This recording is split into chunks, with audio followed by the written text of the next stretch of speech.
Hello, it's Marcelle here, and I am the Tantra practitioner of Kashaya Tantra.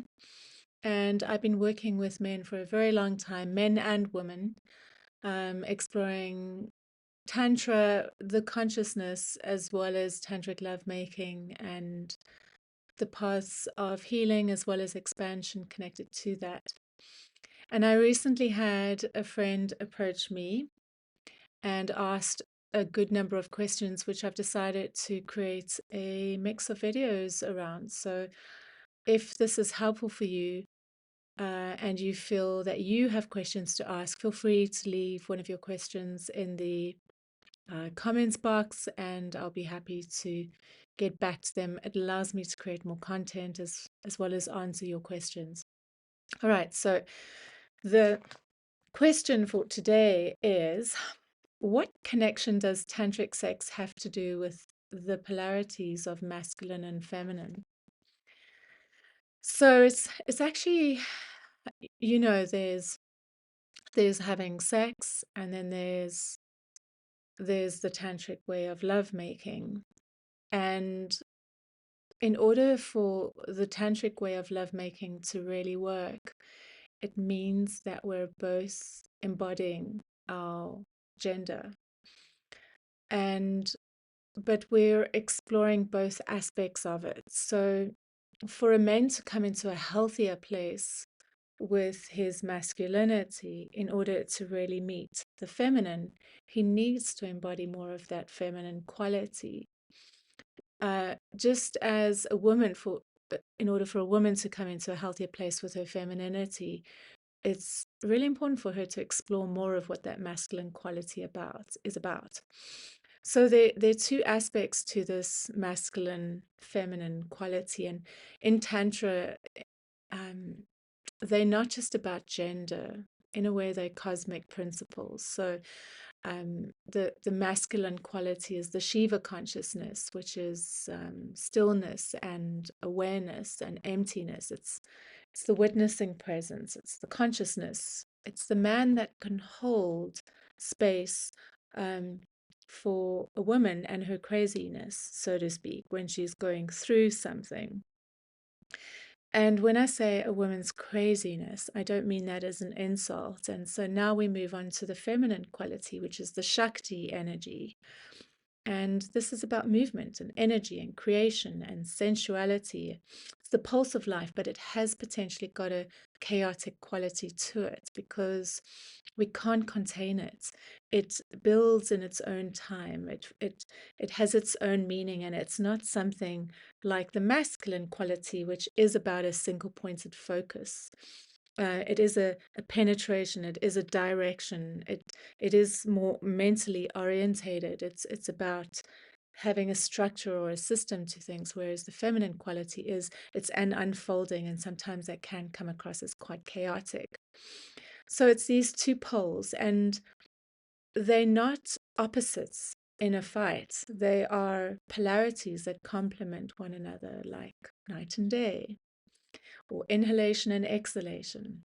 So the idea with this tantric love making as a union of polarity, it's when it's practiced consciously, it becomes more than just about pleasure. It's in a way, it's a ritual of enactment of this cosmic dance. And in the union of these two bodies, the lovers embody the Shiva and the Shakti consciousness. And so, for instance, the masculine holds the presence and the containment, and the feminine flows as energy and expression. And their union mirrors this primordial embrace of consciousness and energy. And of course, there's this circulation of energy. The sexual polarities create these currents, like positive and negative poles. Um, a man brings his poles and a woman brings hers together, and they create this deeper current. And that's why in Tantra, cultivating awareness of polarity, it really amplifies the intimacy and the spiritual awakening. And then, of course, there's the idea of transcendence through duality, and through the breath and the eye contact, the slowing down there's a dissolving that happens with the boundaries of you and I, and it's almost like we become one. The masculine presence floats into the feminine presence, and there's this oneness. And so all three of these expressions are really just showing us that ultimately we are both, and ultimately we are one of these two energies, that when we explore both of them in a healthy way, it means that we can um, dissolve those distortions within ourselves and therefore with our environment around us. So if I, as a woman, really explore my masculine qualities, I'm exploring my ability to stay focused with projects.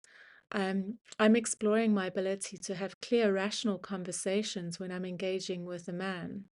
I'm exploring that ability to stay with a longer term system. I'm exploring the ability to learn how to sustain myself financially, to provide for myself. And I'm also learning how to have my back as a woman when I'm engaging men, how to be discerning, and how to do all those qualities of protection, for instance, that a man would do if he were my partner.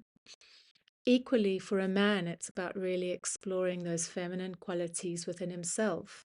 So, the ability to not always have to fix things, the ability to be okay with things not being contained or structured or going according to plan, to be comfortable with the chaos.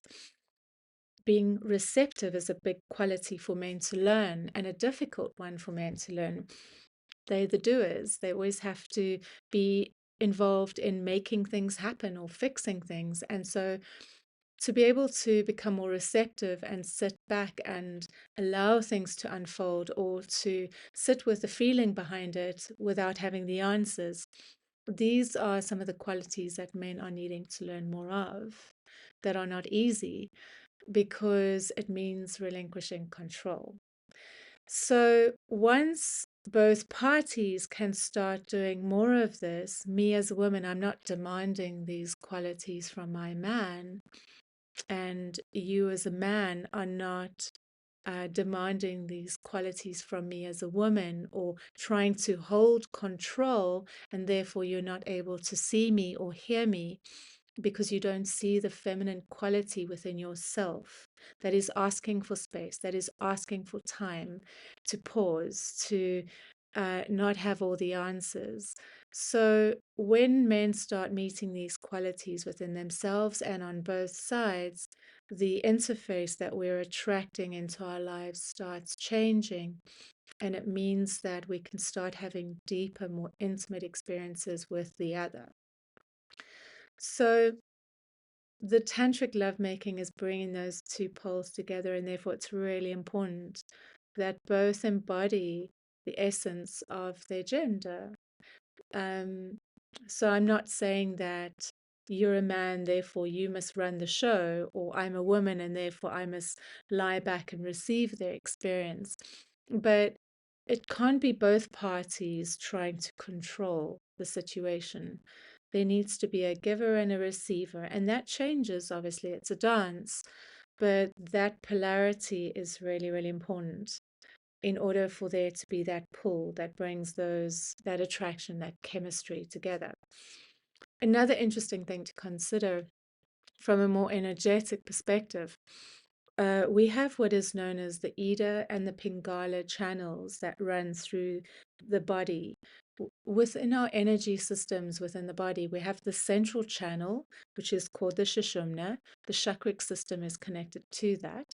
And then we have these two um, they're called nadis, which are energy streams, energy channels that overcross, and like a serpent overcrossing, they move around the Sushumna all the way to the crown. So where they meet at the third eye, the middle brain, connected to the pineal gland, and connected to the subconscious as well, this is where the two come together.